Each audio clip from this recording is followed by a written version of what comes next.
Hi guys, Twana here, the legal template analyst, and today I'm taking you through our residential lease agreement with the involvement of a real estate agent.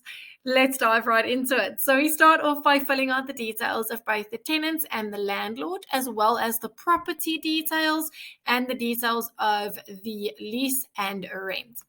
This is then signed by both the tenants and the landlord. And we also then fill out the agent's details that will be handling this lease agreement.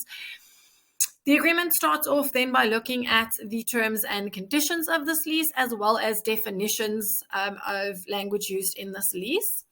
The agreement further goes on to look at the terms of the lease and the lease as a whole, as well as the rental and deposit amounts and how those are going to be paid.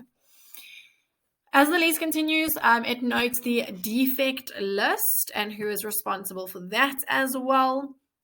The agreement further goes on to look at any additional amounts, such as any costs or fees that may be applicable to this agreement, and also focuses on any acknowledgements by both the tenant and landlord.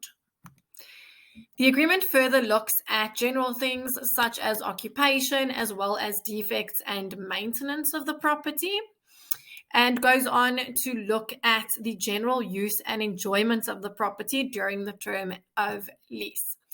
The agreement also looks at any improvements made by the tenant during the duration of the lease, as well as any for sale or to let signs that are up on the property.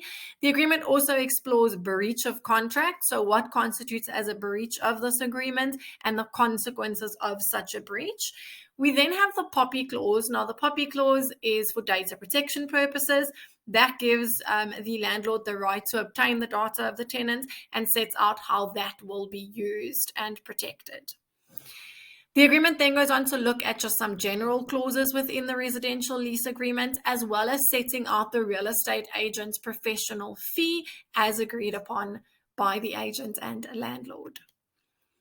And there you have it. Thank you so much for watching, and please let me know if you have any other questions.